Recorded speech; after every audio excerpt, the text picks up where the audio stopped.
ఇప్పుడే కాదు, మొట్టమొదటి నుంచి కూడా తెలుగుదేశం పార్టీ మైనారిటీలతో అనేక కార్యక్రమాలతో అనుబంధం ఉంది. ఈ రోజు ఈ రాష్ట్రంలో సమైక్య ఆంధ్రప్రదేశ్ లో ఏమైనా జరిగిందంటే అది తెలుగుదేశం పార్టీ హయాంలో ముస్లింలకు న్యాయం జరిగింది తప్ప ఇంకోటి కాదు. పేదవాళ్లు ఎక్కువ ఉన్నారనే ఉద్దేశంతోనే మొట్టమొదటిసారిగా ఎన్టీ రామారావు గారు మైనారిటీ ఫైనాన్స్ కార్పొరేషన్ పెట్టి మైనారిటీలకు సహాయం చేసిన పార్టీ తెలుగుదేశం పార్టీ. నేను ముఖ్యమంత్రిగా ఉన్నప్పుడు ఆ రోజు మీరు ఒక్కసారి చూస్తే ఉర్దూ అంత మునుపు ఆందోళన చేసేవారు.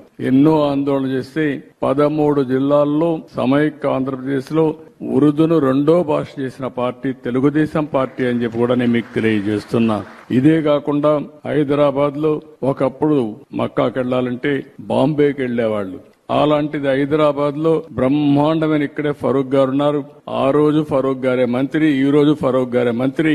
ఆయన ఆధ్వర్యంలో ఆ రోజు బ్రహ్మాండమైన హాజ్ భవన్ కట్టాం. అదే మాదిరిగా ఏ ఆస్తులైతే వక్ఫ్ బోర్డు ఆస్తులున్నాయో అవన్నిటికీ ప్రత్యేకమైన కమిటీలు పెట్టి అవన్నీ కూడా పరిరక్షించిన పార్టీ తెలుగుదేశం పార్టీ అని చెప్పి కూడా నేను మీకు తెలియజేస్తున్నా.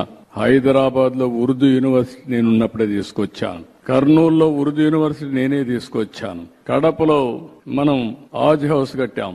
ఇక్కడ కూడా ఆజ్ హౌస్ ఫౌండేషన్ ఇస్తే వీళ్ళు వచ్చిన తర్వాత అది కూడా తీసేసే పరిస్థితికి వచ్చారు. రంజాన్ తోఫా ఇచ్చాం. అదే సమయంలో ఆడబిడ్డల కోసం ఆ రోజు 163 కోట్ల రూపాయలు ఖర్చు పెట్టి దుల్హాన్ ఇచ్చాం. ఇలాంటి 1-2 కార్యక్రమాలు కాదు, మొట్టమొదటిసారిగా మౌజములకి ఇమాములకి హాన్రోరియం ఇచ్చిన పార్టీ తెలుగుదేశం పార్టీ అని చెప్పి కూడా నేను మీకు తెలియజేస్తున్నా. ఈ రోజు మళ్లీ 5,000 రూపాయలకు పెంచాం, 10,000 రూపాయలకు పెంచాం. ఎవరైతే ఇమాములు ఉంటారో వాళ్ళు ఎలిజిబిలిటీ ఉంటే ప్రభుత్వ కాజీల కింద వాళ్ళు నియమించే పరిస్థితికి వచ్చాం. ఆర్థిక సహాయం చేశాం. అనేక కార్యక్రమాలతో ముందుకు పోయాం. ఈ రోజు నేను ఒకటే మీకు తెలియజేస్తున్నా, ఈ సంవత్సరం బడ్జెట్ లో మీరు ఒకసారి చూస్తే 5,000 కోట్ల రూపాయలు, 5,300 కోట్లు పెట్టాం. పోయిన సంవత్సరానికంటే 1,300 కోట్ల రూపాయలు ఎక్కువ పెట్టిన పార్టీ తెలుగుదేశం పార్టీ.